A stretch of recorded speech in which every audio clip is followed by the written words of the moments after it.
What a collector's item. So back at Listerfield, it's a Sunday night, about 5:30. I've been waiting sort of all day for the breeze to come in. I was looking at these clouds. They popped out of nowhere. It was about 30, 31 degrees out the back of the airport. And yeah, heaps of clouds with flat bottoms until about probably 45 minutes ago. There was hardly a breath of wind, but Predict Wind said it was coming. So I thought I'd get out here to Listerfield now that it's reopened after the storm. And yeah, give this another go. So I've been extremely busy for the past week, working every single night trying to get this thing sorted. So I'll show you that now, but basically I cut out every single thing in the boat to do with the control system and rebuilt it, pulling some long nights, running the 3D printer flat out. So let's hope that having a good push rod makes a difference. So I'll show you that process now, and then you can join me as we go out for hopefully a cracking sail in about 10 to 15 knots and beautiful sunshine.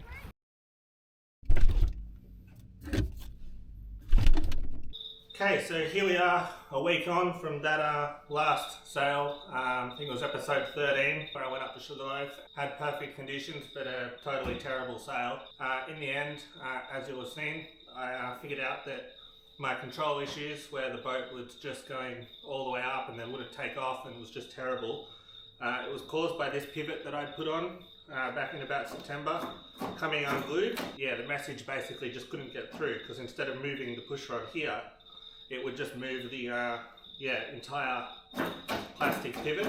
And I've sort of been thinking about it for the past couple of weeks about how I'm going to tackle this.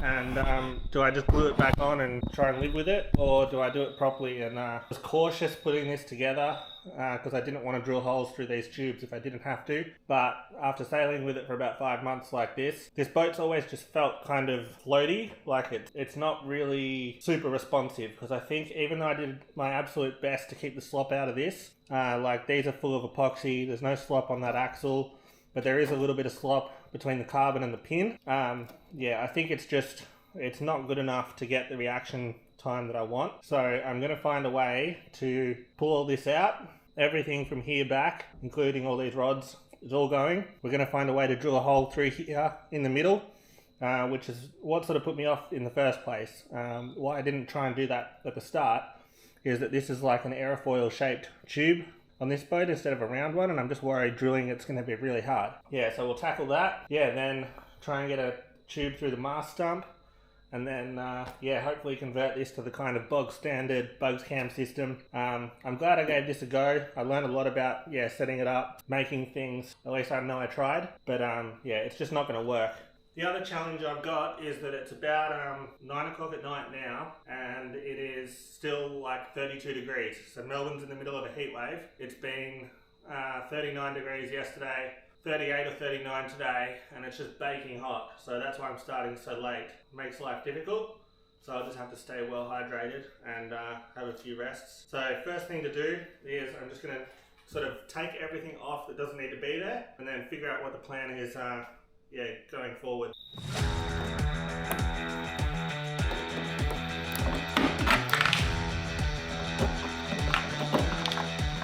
That's interesting. It didn't actually fail because of the glue coming off the 3D printed part. It failed because it pulled the carbon out of the deck. So there's actually must be a fair bit of load on this system, believe it or not. So that's interesting. And it bent the bolt as it did it. So that was hardly spinning. I'll save all these because they might be useful in the future.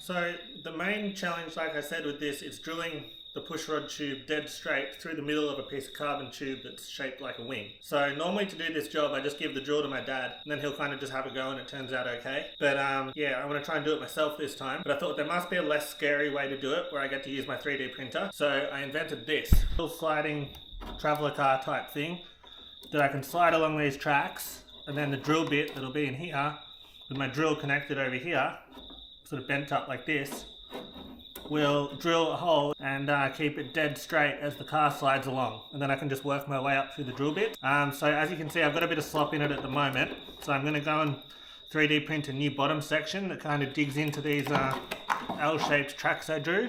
So I'm just going to try and, I'll probably extend the bottom part like forward a bit so that it's got less slop side to side, and then I'll cut off some material from the top of the car and make a new one of those so that I can get it further back. When I've got the big drill bit in, I can get it started, because at the moment I don't think it'll fit in the gap. So yeah, I'll get out of this heat and I'll go and modify this, and then get that printing overnight. So it's the next day now, and I've made a sort of Mark II version of my little drilling template. I went and added 0.4 of a mil to either side of this. I've chamfered off these sides a lot, so then I can pull it back a lot further without it crashing into the sides of the hull. And I've made it a little bit wider at this end, so 6 mil either side, to try and firm it up. And then I just put a hole here to make it faster to print. So now we can put it in the boat and have a look. I might just put some of this stuff on the tracks just to make it nice and slippery.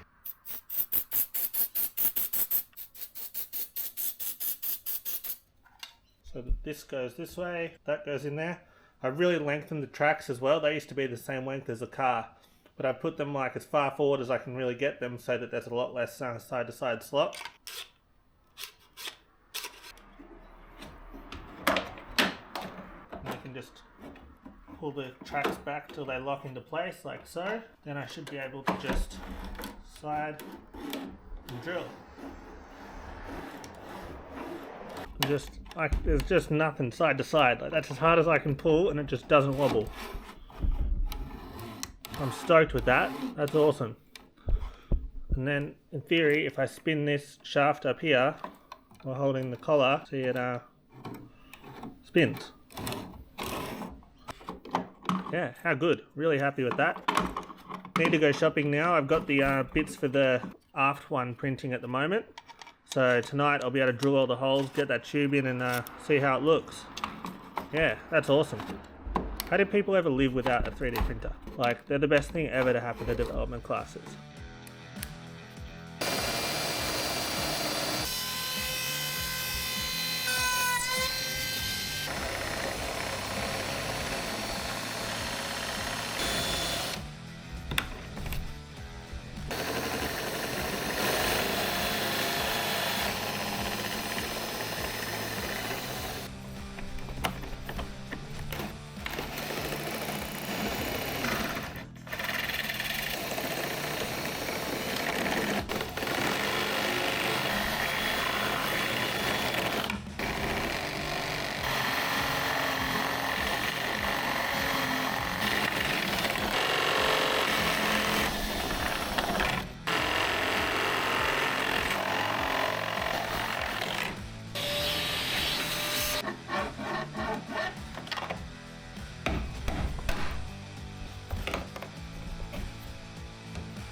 Okay, so third day of working on this control system and getting it all working. Today I'm going to try and drill the hole in the mast stump. I've invented another kind of little drilling jig on the 3D printer. So these two arms, they snapped off. They're actually like this long, but getting the support material out was really hard. That's going to clip over the deck like this, and then that'll hold it exactly straight as I drill it. But as you can see, this bump from where the pivot used to be is in the way. So I'm just going to get my $39 multi-tool out and just knock that off quickly, and then I can start drilling. So I'll get into it.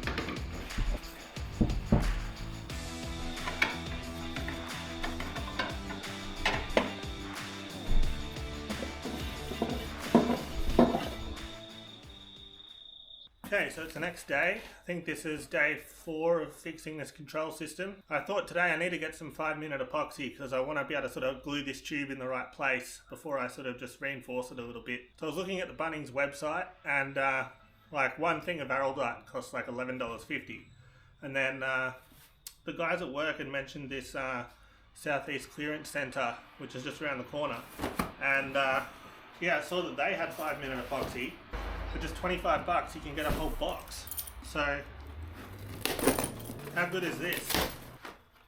So 12 of those, that works out to be like $150 worth of araldite if I bought it at Bunnings, and I got it for $25. So really happy with that. That'll last me ages. Goes for 5 minutes. Stanley, so it's a good brand. So yeah, I'm going to quickly get that on. I've got to obviously sand the tubes a little bit first just to take the gloss off them, but I'll do that quickly, get this on, then have some dinner, and then come back out and just do some laminating just to finish it off.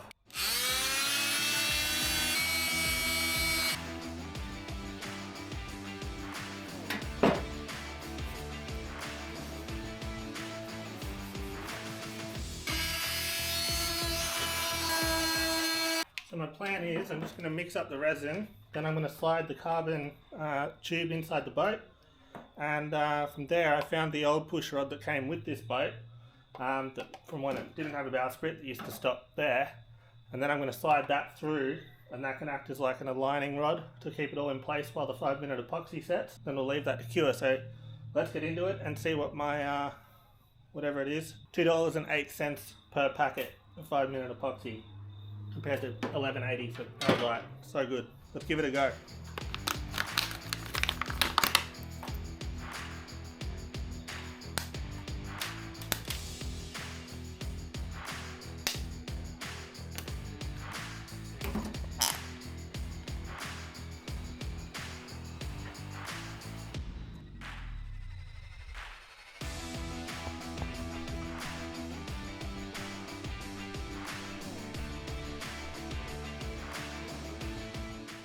About 9:30 at night now. Yeah, I've sort of given it a bit of a sand just to mainly smooth off the bog like most sanding jobs, and now I'm just going to laminate some carbon over it, so mainly just to tie it all in and make it look neat and give a little bit more strength. But yeah, these tubes are relatively substantial, so I think it'll be okay, but just looks a bit crap having visible bog, and I just, for peace of mind, want to laminate it just lightly. So I'm going to go just use some little bits of carbon tape to sort of do the work, and then on the one back here where you can see it, I've got this piece of blue carbon, but it's actually blue polyester with carbon through it. You'll remember I put some of that up here in the bowsprit socket when I did that. That's left over from my first Moth project like 10 years ago. Yeah, that one I wasn't even able to do anything by myself, so I had to pay a boat builder to do basically this exact same job. I like having this in my boat to remind me that, I've gone from not knowing how to do a thing to being able to kind of fumble my way through it and figure out stuff myself. So that'll be cool to have that visible, and it's blue and it'll be shiny. So yeah, looking forward to getting that in there. I've also got this All-Nex resin. I found this joint on Springvale Road. A friend of mine said there's a fiberglass joint there that I should look at, so I did. So I've never used it before, but it seems to be the same ratio as West System, but without the pumps, so I'll have to accurately measure that out. And then I'm going to wrap it all with insulation tape the same way I did with the wand, just to try and get a decent sort of tight finish on it. So yeah, I'll get into it.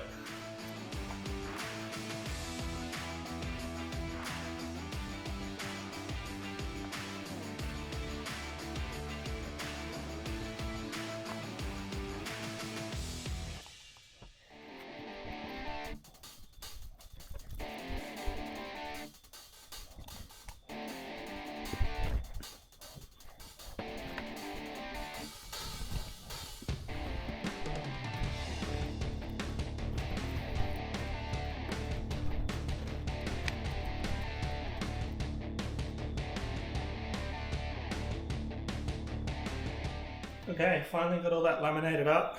That is just a nightmare of a job in terms of access, especially this one, even though that's the easier tube compared to the angles in this one. Just trying to get in there and laminate it up's a pain. I really struggled to get to the back of it without hurting. I didn't want to accidentally cover up the little horn that the vane goes on, so I did my best to get some fibre around the back and then tape it up, so at least there's something there, but that mast step is so thick, I think it'll be okay. And then yeah, on this one I definitely got a lot of fibre around it. I was happy with how that one taped up, so that'll do.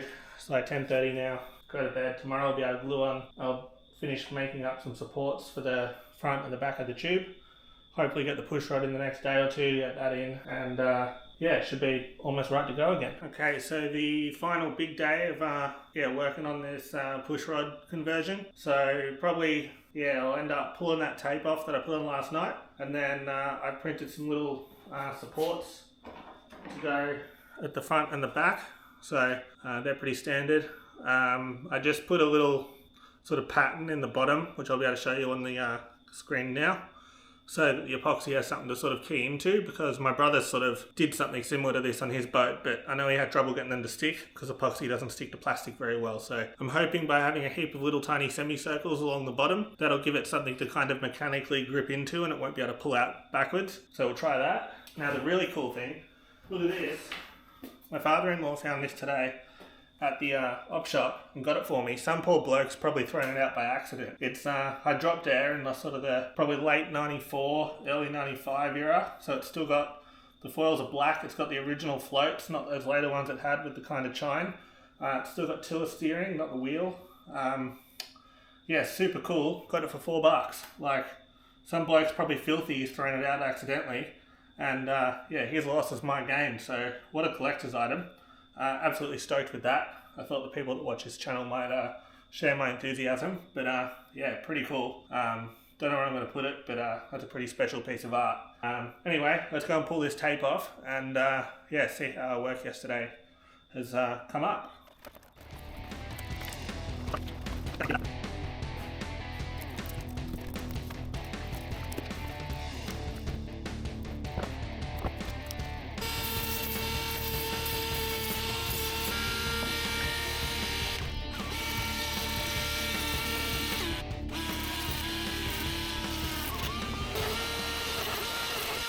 Okay, so I've got my final push rod all made up. I'm just going to put that through so everything's aligned, check it one more time. Then I can just put the two final yeah, push rod supports on. There's one at the back I've taken off. I'm not sure if I should put it back on, so I'm just going to put it in and see how it feels. Look at that, all the way through from the front without even needing to go back here. I'm stoked with that. Now I better just check I can get the vane rope in before I start getting my hopes up too much. So I'm going to fit it in here, and it is going to be rather tight. I figure if I can just get one lap around the bottom of the little horn down here, that'll be enough, and then I can do the rest of the lashing above it where there's a lot of space.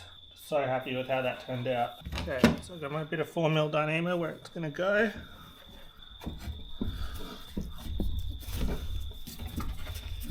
Yes. Perfect. What more could you want? Okay, got another one of my $2.08 epoxy tubes. So I'm gonna, yeah, glue one of these right at the front of this tube and another one right at the back, so it's then really supported. The back one I'm mainly thinking is just to protect it from impacts when I'm being clumsy and standing too far forward and I slip or something. It might give it a chance of surviving, but I still don't really like its chances. So I'm not going to put that back support on back here. I figure I can add it later if I notice there's any deflection, but like it's 1/4 inch rod being pushed in line. It's got the ride height adjuster there with some tension on it too. Yeah, I don't think it's going to bend much. So if I think it's an issue later, I'll add one, but for now I'm not going to worry about it. So yeah, I'll mix this up and get that on, and then I'm just going to add some powder to it at the end and fill in this little hole where that damage was from last time where the old fitting tore out.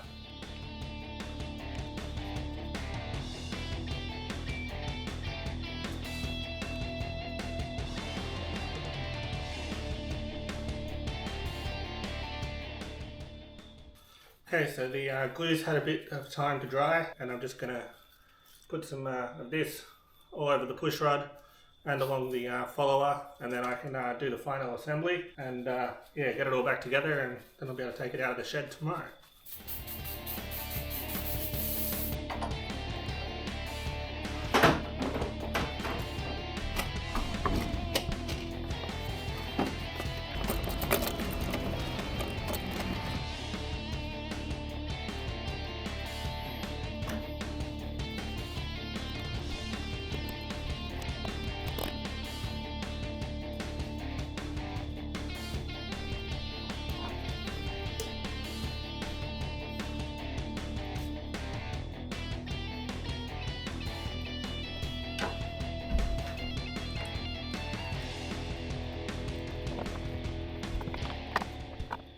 Okay, so I think that'll do for tonight. The vang's basically back on. There's about an inch of clearance there between the pushrod tube and the low friction ring on the vang, so I'm really happy with how that turned out. Ride height adjuster's on, looks to be in the right place, still moves freely.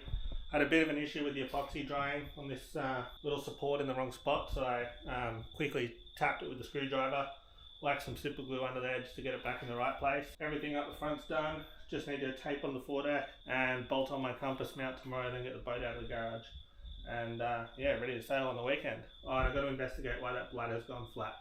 In the heat wave, it might have popped.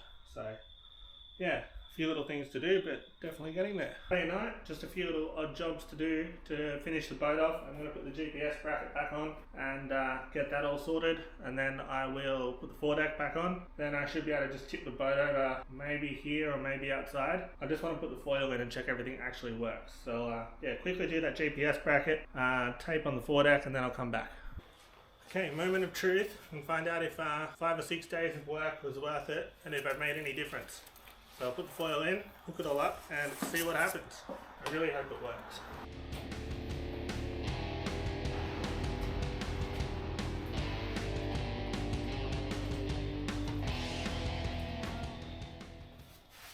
Okay, here we go.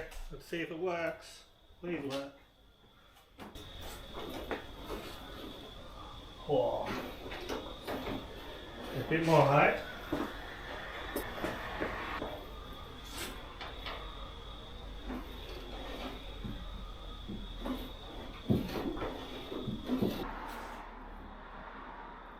Bit more height again.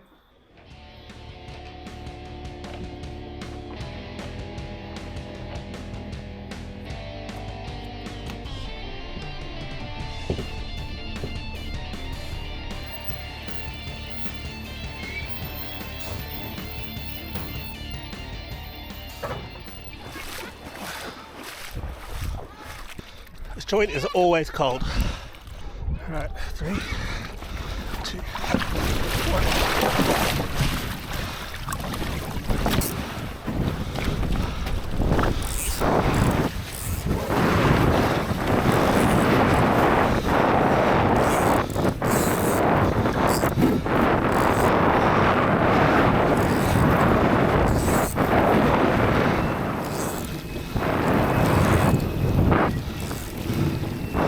Oh, so much better.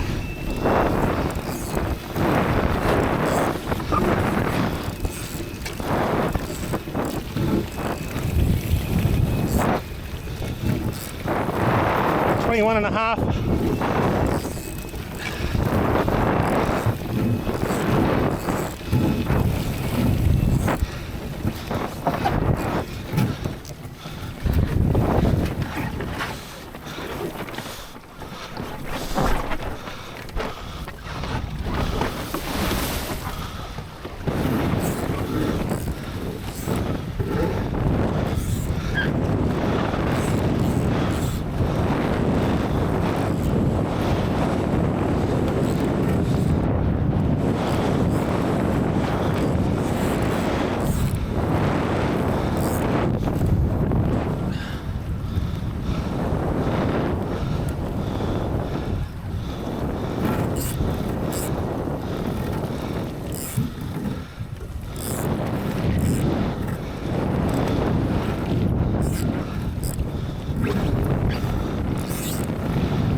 Oh, it is so much better. Gone from being unsailable to just amazing. Okay, come on. Nice puff here.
Might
be a bit much.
Literally knots faster.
Oh, saw 23 knots down there. Okay.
Ow.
So on the beach, I met this guy called Warren, and he had this thing called a kayak cat that he'd bought off Kickstarter. Yeah, and he got the proper hard anodized cam cleats, and he got all the good stuff. Me, yeah, you've done a good job. It was a very cool little boat, and he'd even imported his rudder from Estonia.